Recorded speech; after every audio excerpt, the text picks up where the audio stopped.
Ito, naglakad-lakad ako. At sa aking paglalakad, nakita ko may tinda pala dito isang shop. Isang shop na mga used items. Ayan. Try natin pumasok sa loob. Baka may makita tayong kakaiba. Ayan, ito ang dami pa rin sa labas. So, ano kaya mga to? Pagpasok natin dito sa loob, ayan, nabungad kagad ng electric fan. At itong mga aircon, pati aircon, binebenta. Pati itong magagandang ref. Itong magandang ref, nasa 3,000 pesos.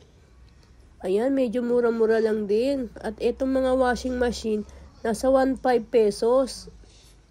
Itong ref na to, nasa Nimang Goseng, or nasa 8,000 pesos, ganung presyo. Ayan, ito. At meron pa doon. May nakita pa ako isang stuffed toys na putyang. Ayan, ito pa rin yung mga stuffed toys na nakaupo sa sofa. Ang cute nila. Ayan, medyo punta pa tayo doon. Baka may makita pa rin tayong kakaiba. Wow! Ang aking paboritong kulay, itong bag na to, nasa 100 pesos lang. Ayan. Para mga antik ang mga tinda dito. Ito rin yung katulad nito, nasa 800 pesos. Ayan. Mukhang walang tao dito. Ako lang, walang magbabalak pumasok dito sa loob. Ito pa, patilagan ng basura. At itong mga case na to at mga kahoy na yan, mga cabinet. May sofa pa para sa aso. Ayan, pasok tayo dun sa loob. Ayan, mga antik nga. At saka yayamanin ang mga sofa. At itong mga cabinet na to, para mga antik. Unique ang ang dating. Yan. Ito pa mga upuan. At ayun, may nakita pa akong picture ng Winter Sonata na si June. Ayan, balik na tayo ulit dito. At may nakita rin ako dito mga microwave range. At ito may Hello Kitty pa, At itong mga range na to, mga mura lang din. Kahit na yun siya, parang di rin nagamit. Ayan, pati kalan, binenta na nila. Kasi ang mga Japanese, pag binili nila at nagsawa na sila, ipibenta na rin nila. Kahit hindi pa masyadong nagamit, bibenta agad nila. At itong wall clock na to. Nasa 1,000 or 2,000 pesos yung tumutunog na orasan.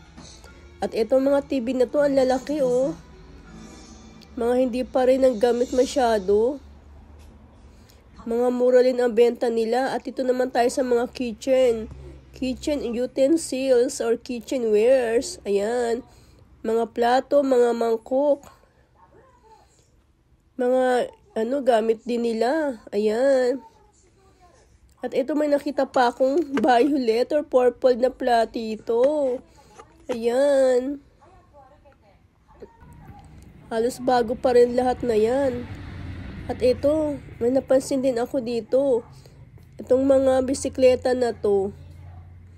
Ayan, magaganda pa silang klase, Mga hindi rin gamit. Pero use lahat yan. Pero parang hindi rin nagamit na masyado. Binenta na agad nila.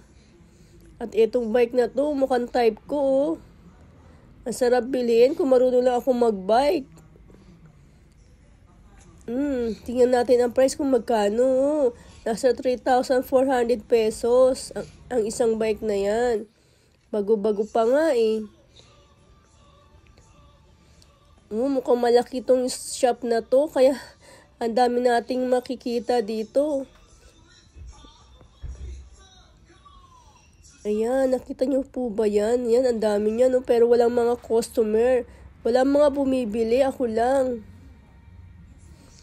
May mabili kaya ako dito? Mukhang wala Wala akong natipuhan. Meron pa itong pang takoyaki, Yan, makalabas na nga tayo. Wala naman tayong natipuhan dito, Pero lahat magaganda. At dito sa labas, may napansin ako. Itong ref na to, mukhang bago-bago pa. Tignan natin yung loob niya kung okay pa. Ayan, ang loob ng ref na yan. Malinis pa rin. At ito naman, nasa frozen. Nasa 2,000 pesos daw yan. Okay pa, Bye.